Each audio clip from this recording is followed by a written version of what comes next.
நாகை மாவட்டம் நாகூரில் அமைந்துள்ள உலக புகழ்பெற்ற நாகூர் ஆண்டவர் தர்காவின் 469வது ஆண்டு கந்தூரி விழா கடந்த 21ஆம் தேதி கொடியேற்றத்துடன் தொடங்கியது.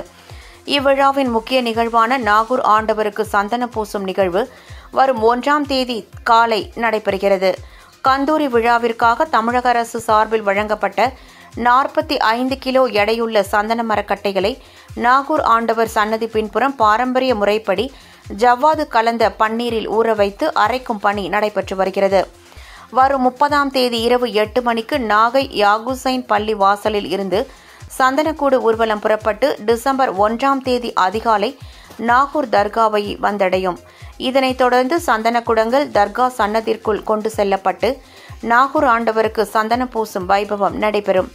பின்னர் சந்தனம் பக்தர்களுக்கு பிரசாதமாக வழங்கப்படும்.